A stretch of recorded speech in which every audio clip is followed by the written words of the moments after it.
Falamos ao vivo diretamente aqui dos estúdios Betamax na Praia do Flamengo 66. Se assustou, né? Recebi a entidade aqui, né?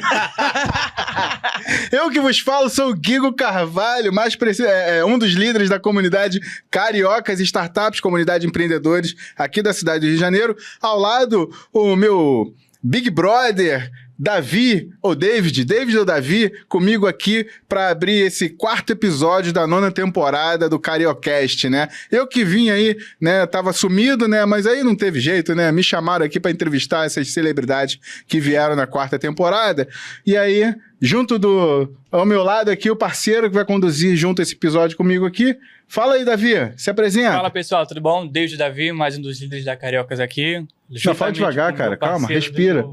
Do meu amigo Guilherme, entendeu? Ó, olha pra lá. Cá estamos nós. E é isso, hoje nós iremos entrevistar a Rosi, que é CEO da BI4CFO.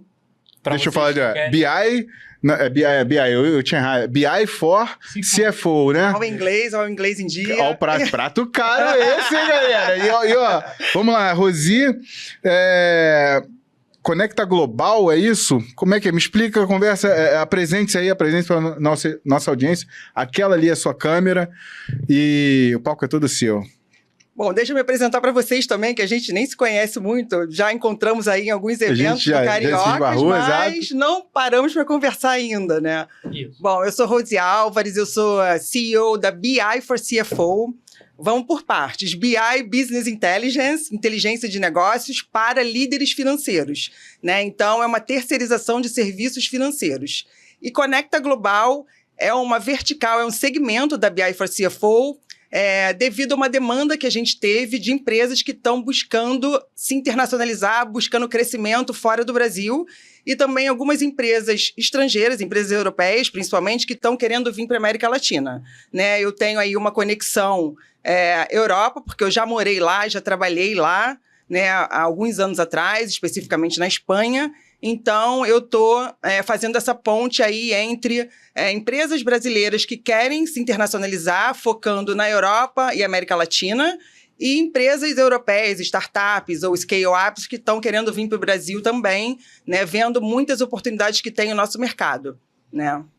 Bacana. E então, se eu quiser expandir internacionalmente, eu passo por você. E aí, como é que começa essa jornada? Explica pra gente aí, se eu quiser levar minha startup, minha empresa, meu negócio. Sim. Qual o primeiro passo?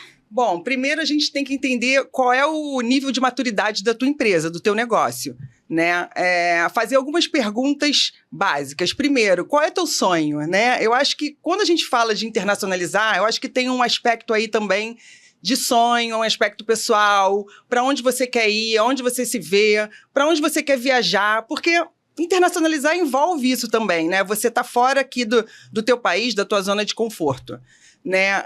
Feito isso, a sua empresa trabalha com inovação, trabalha com tecnologia, a sua empresa tem um produto ou um serviço que possa atender uma demanda lá fora, né? Então, acho que a grande pergunta-chave aqui, existe uma oportunidade de mercado para o teu produto ou para o teu serviço?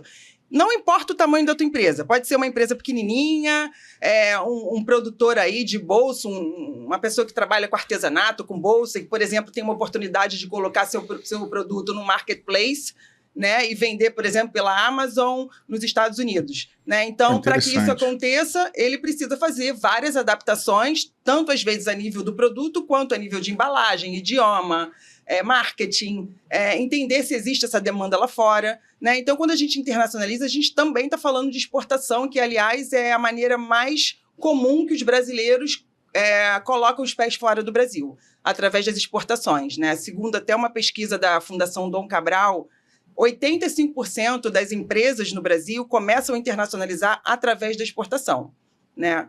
Um outro caminho de internacionalizar, você pode fazer uma parceria com uma empresa no exterior, você pode fazer um licenciamento do teu produto para uma empresa no exterior, você pode abrir uma filial no exterior, né? Então, tudo isso vai depender do nível de maturidade da tua empresa, né? Qual é o teu objetivo, qual o tipo de produto ou serviço que você tem, né? E para onde você quer ir, né? Tem outros motivos também.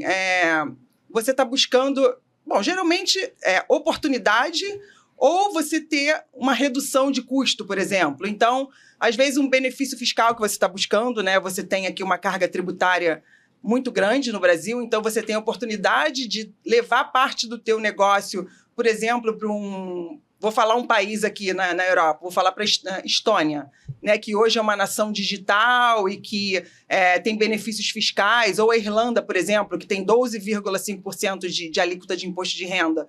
Então, isso pode representar aí uma redução de custo, né? E também, uma coisa que eu costumo falar muito é diluir teu risco, né?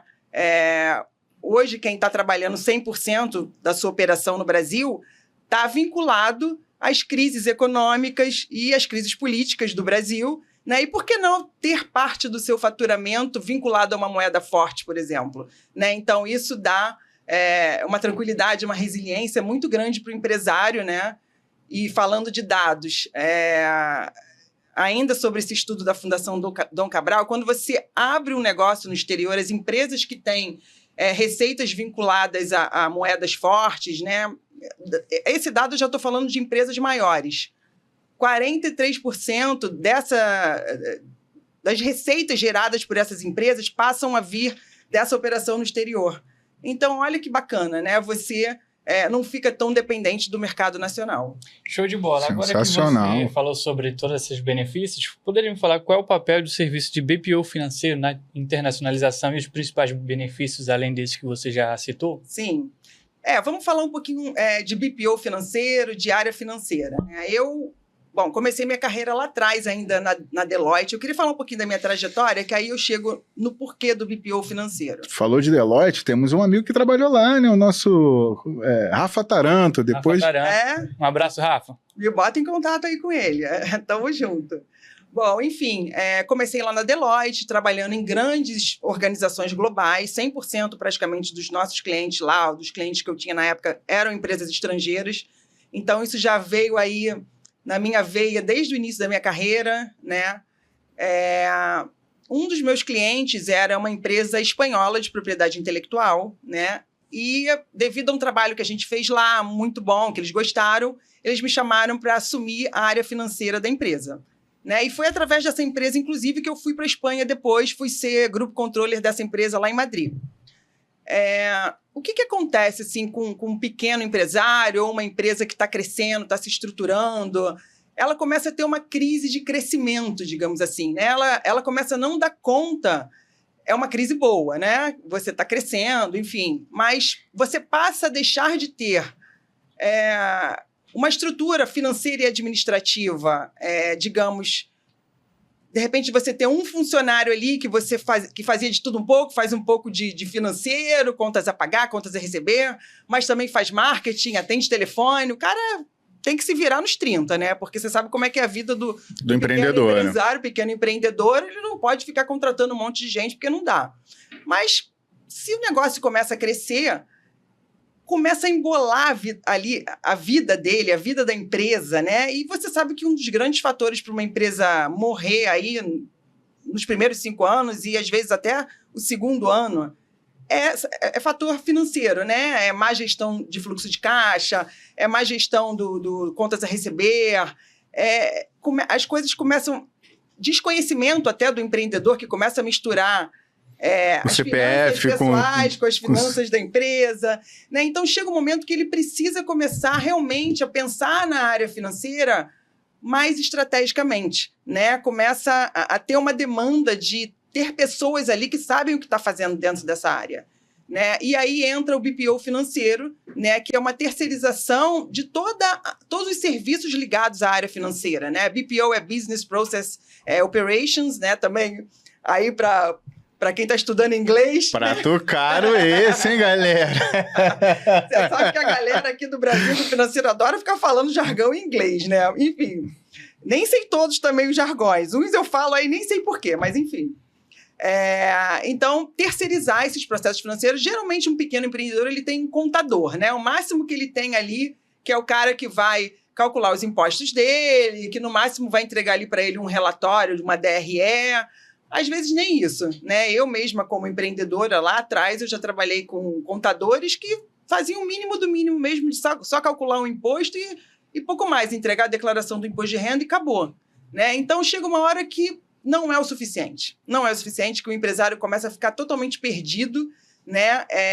Não tem dados para tomada de decisão, não tem indicadores, enfim, então ele começa a tomar muitas decisões no achismo, né? E precisa realmente começar a investir nisso para poder ter um crescimento muito mais sólido, um crescimento muito mais sustentável, né? E quando ele começa a enxergar que isso não é um custo, né? Que isso, na verdade, é um grande investimento que ele está fazendo para o crescimento dele. E quando a gente fala de internacionalização, mais ainda, né? Muitas das empresas que a gente trabalha, né, que tem projetos, são empresas, às vezes, que já têm uma equipe grande, 50, 100 pessoas ou até mais, tem, às vezes, um departamento financeiro, mas não tem braço, esse departamento, para alcançar esse crescimento em outro país, às vezes em outro idioma, né? Que você precisa ainda, de repente, ter alguém que fala inglês ou fala espanhol, né? Então, precisa realmente ter, às vezes, um parceiro ali que possa te ajudar em todas essas questões. Bacana. Aí você falou, esse é um grande desafio, né? Você, dentro dessa esfera de finanças ali, o empreendedor entender que ele tem as ramificações ali, né? Contábil, próprio financeiro, fiscal, tributário, isso só na gestão do negócio. Agora, e os desafios, né, de internacionalização? Como que funciona um pouco dessas questões tanto culturais quanto regulatórias quando você faz essa internacionalização? E aí você, talvez misturando nesse gancho, nessa pergunta, é uma coisa que eu preciso me preocupar quando eu só vendo o produto, porque você trouxe aí, por exemplo, a gente faz muito o inverso, né? A gente faz muito de comprar produtos estrangeiros, importados através de grandes plataformas. Amazon, Shopee, Shein, agora temos a Temu, não sei como é que se pronuncia corretamente, mas a gente compra muito esses produtos que são estrangeiros. Mas você trouxe a possibilidade de quem tem um empreendedor aqui tem seu produto e pode vender para lá. Então, internacionalizando seu produto ao invés da empresa como um todo, né? Quais são esses desafios dessa adaptação? O que ele precisa olhar dentro dessa parte, tanto cultural quanto regulatória no país de origem, né? Uhum.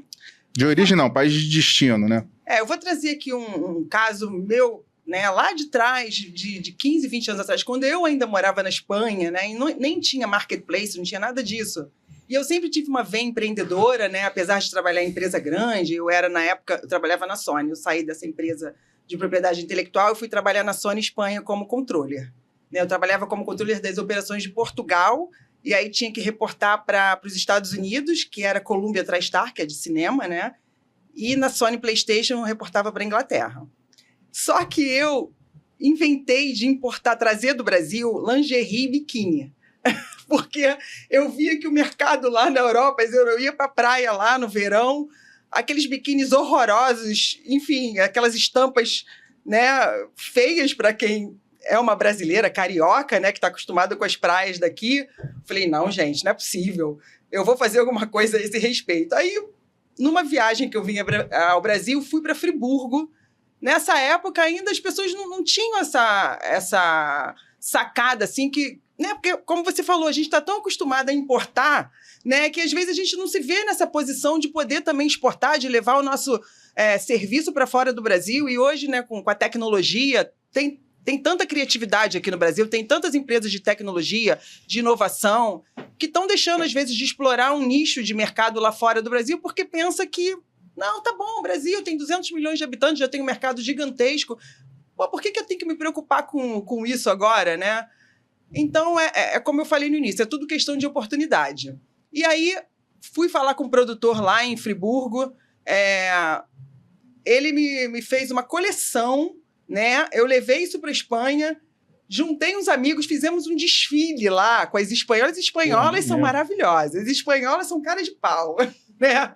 E botava os biquínis e desfilava, e foi um sucesso. Você vê que foi um processo simples, né? No caso do biquíni ali brasileiro, na nossa lingerie, que, claro, todo mundo gosta, né? Então, foi relativamente fácil penetrar no mercado ali nesse caso. Agora, hoje em dia, né, com os marketplaces, por exemplo, né, claro que antes você tem que fazer um estudo de mercado. Não adianta, às vezes, você fazer toda uma adaptação para o mercado lá fora, né, e fazer um investimento sem saber se o teu produto vai ter aceitação, né? Hoje, por exemplo, falando de oportunidades, estamos muito com essa questão de produtos naturais, essa pegada de Amazônia, linha vegana, né? Isso, por exemplo, na Alemanha, tem uma amiga, até minha sócia, que está voltando da Alemanha agora, isso faz um sucesso tremendo, né? Esse argumento lá na Europa, isso está super em alta, né? Então, você vai primeiro mercado, entender como é que é o mercado, entender se o teu produto vai ter aceitação lá, acho que eu diria antes de qualquer coisa, né? E para isso, quem puder, né? Nada melhor do que ir lá pessoalmente, viajar, ver como é que é o mercado, ver como é que as pessoas aceitam. Claro que nem todas as pessoas têm essa oportunidade. Para quem não tem oportunidade, faz um estudo daqui mesmo, né? Ou faz parceria com pessoas que viajam, né? Que estão sempre lá fora, conversa com essas pessoas para ver qual é a percepção delas. Fazer um intercâmbio de informações aí. De informações. Feito isso, não, eu acho que o meu produto, tem aceitação lá fora. Qual o primeiro passo? Aí você vai ver qual o caminho que você vai traçar, né? A questão fiscal é importante para você? De repente, você vai buscar um país que tenha incentivos fiscais, né? A questão de captar investimento é importante para você, né? Captar seed money ou angel. Tem países que incentivam muito essa questão, né? Países europeus, por exemplo, que às vezes é muito mais fácil você fazer um fundraising de um país desse europeu do que, às vezes, até aqui do Brasil, né? Que pode ser... As regras regulatórias lá e fiscais são mais brandas do que aqui, né? Sim. Aproveitando o gancho, já que você entrou nessa questão, como essas questões culturais e de regulação, como até viu, né? Pra gente carioca, para as mulheres cariocas, o biquíni lá não é tão bonito como os nossos aqui. Uhum. Como é que você enxerga quais são as principais dificuldades de questão cultural, fiscalizatória, e qual seria uma boa estratégia para poder vencer esse desafio de questão cultural de regulação, de tentar empreender em outro país com outra cultura, com outra regra fiscal? Sim. Como é que você vê transpassar esse desafio? Sim. Bom, a primeira questão, vamos lá, do idioma, né? Bom, se você está num marketplace ali com o teu produto, talvez não seja tão necessário você falar o idioma, mas essa coisa de você internacionalizar, de você ter uma filial lá fora, né? Você ter realmente essa relação estabelecida e não falar o idioma, né? Não digo nem o idioma local. Se você está exportando para a China, talvez seja muito difícil você aprender a falar chinês, mas pelo menos o inglês você vai falar, que é a língua de negócios, né? Ou você vai arranhar ali no espanhol, né? Então, eu acho que é importante você investir no idioma, né? Você pelo menos conseguir se comunicar. Recentemente eu tive até um relato muito interessante de um americano que estava aqui no Brasil, e ele falava que gostava muito de trabalhar com os brasileiros, com os cariocas, que são, né, nós somos muito trabalhadores, muito resilientes, soft skills, incrível, né? Que naturalmente nós somos bons de soft skills, mas ele falou que não conseguia conectar, a palavra que ele usou foi essa, conectar com o brasileiro, porque lá as pessoas querem criar um relacionamento com você, né? Não é só hello, how are you? E depois, né? E de repente você sair para tomar uma cerveja e realmente conectar com o cara ao nível de você estabelecer uma relação de confiança com o cara. Então, só com hello, how are you não dá, né? Precisa ir um pouquinho além disso. Aproveitando que já que está em comunidade, conexões, por que não falar dos nossos patrocinadores, não é isso? É hora do jabá, né, galera? O Peixe, joga na tela aí. Bom, temos a Justiça Digital, né, já que estamos falando de internacionalização, tudo, só que antes de querer pensar em internacionalizar sua marca, você precisa registrar ela para não correr o risco, né, de alguém lá fora aproveitar da tua ideia. Pode chamar o próximo, por favor? Temos o nosso parceiro ClickDart, que é nossos parceiros aqui de mídia e comunicação, e faz a mágica acontecer também. Não poderia também deixar, né, um abraço, Mai, da nossa Labrego, Estratégia Digital e Marketing Digital, a nossa social media braba da Cariocas. Por último, não menos importante, essa é contigo, Gui. A The Work Marketing, né? Planejamento aí, a galera, o time faz planejamento estratégico, planejamento de marketing, consultoria, é um time bom, só entrar em contato. E por último, não, cadê a... Isso, a Preta Porter, que é uma linha de cosméticos maravilhosa da nossa CEO e líder aqui na comunidade, Thaís Batista. Feito isso, qual a Então, próxima? Posso continuar respondendo? Continua. Eu ainda Pode. tem uma coisa interessante Show. que eu queria falar. Show.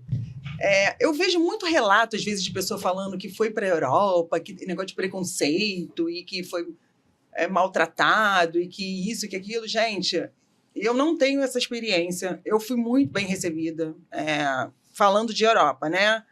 Muito bem recebida. As pessoas adoram o Brasil, as pessoas adoram o brasileiro, as pessoas estão abertas a se relacionar, a se comunicar com o brasileiro. E não precisa ter receio, né? Não precisa ter medo, né? Nós somos tão bons quanto estamos também errando e aprendendo, assim como eles, né? Claro que eles estão já numa posição econômica um pouco melhor do que a nossa aqui no Brasil, né? Mas eu não tenho medo disso, não tenho medo de errar, não tenho medo de se relacionar, porque eu acho que o brasileiro, nosso jeitinho brasileiro nessa hora faz a diferença para a gente, falando dessa questão cultural, né? Eu acho que a cultura brasileira é encantadora, a cultura brasileira eu particularmente falo, se é brasileira, todo mundo arregalava o olho lá. Não sei como é que está hoje, né? Talvez seja mais comum ter mais brasileiros lá, mas sempre o pessoal arregalava o olho, você é do Brasil, que legal, e queria saber mais. Então, assim, a minha experiência sempre foi muito positiva nesse sentido. Aproveitando o jeitinho brasileiro, diga-se de parte, o jeitinho carioca que a gente tem de fazer negócio, sentar, abrir uma cerveja, trocar ideia, que inclusive nós temos os happy hours da Carioca, são os melhores, diga-se de passagem. Que conselho você daria para empresas que estão nos seus primeiros estágios? Poxa, eu quero... Agora que eu sei que é possível, tem todo o mercado lá fora, que é uma oportunidade. Fiquei sabendo aqui, temos incentivos fiscais dos países. Quais os conselhos que você daria para quem está nesses estágios iniciais, pensando em fazer isso? Sim. Você mostrou aqui a Justiça Digital, que é um parceiro nosso, propriedade intelectual. Por exemplo, registrar sua marca lá fora é um primeiro passo interessante, né, para você se proteger. Às vezes... Então, se eu tiver minha marca registrada aqui no Brasil, isso não significa que o meu produto está com a licença registrada em outro país? Não. Eu tenho que, para cada país, eu vou ter que ter essa... Tem o protocolo de Madrid, né, que você, através desse protocolo, você tem sua marca registrada em vários países, né? Então, eu não sou especialista nessa área de propriedade intelectual, mas essa é uma questão importante. Às vezes as pessoas ficam achando também que é caríssimo e não é, né? Então, é uma coisa que, às vezes, é um investimento que vale a pena, né? Às vezes a gente, empreendedor, empresário, a gente está sempre vendo onde a gente pode diminuir o nosso custo e tal, e lá na frente, às vezes, tem uma dor de cabeça que a gente pode evitar, então esse seria uma delas, né? Um outro conselho que eu daria é entender também o nível de maturidade da tua empresa, né? Para você também não sair colocando os pés pelas mãos, fazendo coisa assim, além daquilo que você pode naquele momento. Então, nesse sentido, planejamento, né? Isso até é uma missão do BI for CFO, planejamento financeiro, né? A gente está no finalzinho de 2024. Será que você já pensou no teu planejamento para o ano de 2025 ou você vai entrar o ano simplesmente deixa a vida me levar, a vida leva eu, né? Aí eu vou aproveitar aqui para, até mesmo nesse gancho também, eu sei que os Estados Unidos tem não é endereço, não, tem um ano fiscal diferente do nosso. Algum país, ou a Europa também funciona assim, ou é parecido com o nosso? E aí, no caso, você me auxilia, se eu tenho uma empresa que eu gostaria de internacionalizar, você me ajudaria nessa... como é que você me ajuda nessa... Que eu particularmente posso achar que eu tenho a maturidade, né? Ou eu tenho a maturidade, mas não tenho tempo. Ou eu tenho tempo, ou o produto que já está tracionando, já está bacana e tal. Você, então, consegue me dar todas essas informações, esse mapa de como, se eu estou no momento, se eu tenho a condição, e como eu ajusto o meu produto ou o meu negócio a esse mercado internacional, e dependendo desse país que eu vá, me adequar ao ano fiscal dele, correto? Seria isso? O Brasil também, nosso ano fiscal que termina em 31 de dezembro, né? Em alguns países isso é facultativo, né? Mas geralmente, né, já falando de época de Deloitte, quase todos os clientes que eu trabalhava era 31 de dezembro. Mesmo empresas americanas ou empresas europeias. E no tempo que eu fiquei na Espanha também, o ano fiscal terminava em 31 de dezembro. Né? Então, isso não é uma regra sine qua non para todas as empresas. Tem algumas questões aí que são facultativas nesse sentido e por padrão, digamos, de mercado, a maioria acaba adotando 31 de dezembro. Mas, além disso, tem também uma coisa que a gente chama que são a conversão das demonstrações financeiras. Né? Esses países têm regras contábeis diferentes dos nossos. Né? Então, quando a gente vai consolidar as demonstrações financeiras, a gente precisa levar isso em consideração. Talvez isso não seja ainda um papo, seja um papo já muito avançado para um pequeno empresário. Né? Mas, quando a gente vai conversar, né, com esse empreendedor, com esse empresário, quando a gente senta, né, a gente vai tentar entender todos os aspectos ali da empresa dele, estrutura de pessoas, muito importante, né? Quem que ele tem, quem que ele pode contar para esse processo, a estrutura dele administrativa financeira, de produção, de mercado, de marketing. Né? Então, a gente vai analisar todos esses aspectos para fazer tipo um diagnóstico desse momento que ele está, né? E até poder ajudar ele a tomar essa decisão de uma maneira mais acertada. Olha, eu pensava que esse era o momento adequado para eu começar esse trabalho, mas eu estou vendo que isso envolve outras coisas que eu não estava imaginando, né? Então, eu vou deixar isso mais para frente. E aí que entra o planejamento. De repente, não entra para 2025, mas entra para 2026, né? Então, por isso da importância de você fazer orçamento, fazer planejamento, sentar com seus sócios, né? E conversar sobre o teu negócio e ver onde você quer chegar.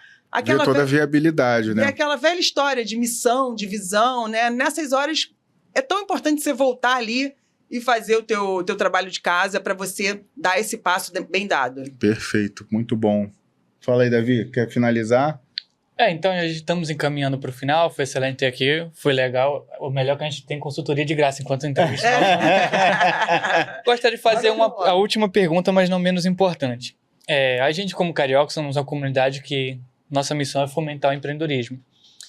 O que você espera da Cariocas Startup? Se você pudesse, a Cariocas fosse um gênio da lâmpada, qual seria o pedido que você faria para a gente da Cariocas? Bom, essa é fácil. Bom, Carioca é uma comunidade, né, com mentes brilhantes, empresários, startups, né, e nós queremos aprender da Cariocas Startup, da experiência que vocês têm com essas empresas, né, com esse perfil de empresas que são tecnológicas, muitas vezes, trabalham com inovação, né? Da mesma forma que eu acho que a Cariocas pode também extrair um pouco da gente, da nossa experiência financeira e levar isso para as empresas de vocês, né? E quem sabe aí a gente vai ter um case em breve dessa comunidade, de alguma startup que está nessa comunidade de sucesso internacional, que vai estar internacionalizando seu produto, seu serviço lá fora. E aí a gente vai estar comemorando junto aí esse unicórnio sucesso global da parceria, internacional, né? Que saiu aqui, nasceu no Rio de Janeiro, através dessa parceria da Carioca e da BI. Muito bom, cara. Prazer ter você. Galera da Cariocas, olha, quem precisar e quem tiver, começa por uma pergunta, vai para uma consultoria e aí, quem sabe, essa parceria com a Rosi Álvares, quase que eu esqueço o nome dela, hein? Fala, produção, que eu não estou enxergando nada aqui. Fala, você. Não podemos esquecer do nosso apoio das comunidades. Bota, né, na tela aí foi tão legal que a gente se empolgou, mas não podemos falar das nossas comunidades. Pode falar, cara. Não temos como não falar da Carioca, né? Que é uma das melhores, se não a melhor. Vamos internacionalizar Cariocas. Vamos internacionalizar. Não, na verdade, a gente já está internacionalizado também lá com o Rafa Taranto lá nos Estados Unidos. Mas, cara, agradecer também aí o apoio da RJ Comunidade, que é a comunidade das comunidades, tocada aí pelo nosso querido CH Leão e o Ricardo Mota. O que mais? Temos os nossos colegas do outro lado da poça, da Araribóia Vale, que é o nosso braço forte lá do outro lado. não tá aqui, mas eu vou mandar um abraço também pro nosso Leonardo Barreto, lá da Pedra do Elefante Startups, que é a comunidade Maricá. Um abraço, E é Léo. isso, mais uma vez aqui, agradecer, cara, agradecer a oportunidade de a gente conhecer o que você faz, o seu trabalho, a relevância daquilo que você traz como produto, como serviço para o empreendedor, para o empresário que sonha em ter sua marca internacional. Eu acho que espero que surja bastante parcerias, bastante trabalho aí, e sucesso sempre. Falou? Muito obrigada pela oportunidade aí da entrevista, de conhecer vocês dois melhor. A gente Bacana, sempre se encontra, mas a gente não consegue conversar, e agora formalmente estamos aqui, você me entrevistando, olha Muito que maravilha. bacana, muito legal. Tem algum livro, alguma série, alguma coisa que você queria dar de dica aqui para os nossos empreendedores? Sim, tenho um livrinho de cabeceira que eu já tenho há muitos anos. Paul Arden, o nome do autor, é um publicitário inglês. Ele é conhecido como gênio rebelde da criatividade, né? E tem uma fala dele que ele fala que o seu maior ativo é aonde você quer chegar e aonde você... o que você quer ser e aonde você quer chegar. Então, esse é o seu maior ativo, né? Então, é isso. Missão, é a visão, aonde você quer chegar, para onde você quer ir, né? Então, internacionalizar também começa com um sonho, Com sua uma visão. vontade, com uma visão, né? Então, é isso. Parabéns.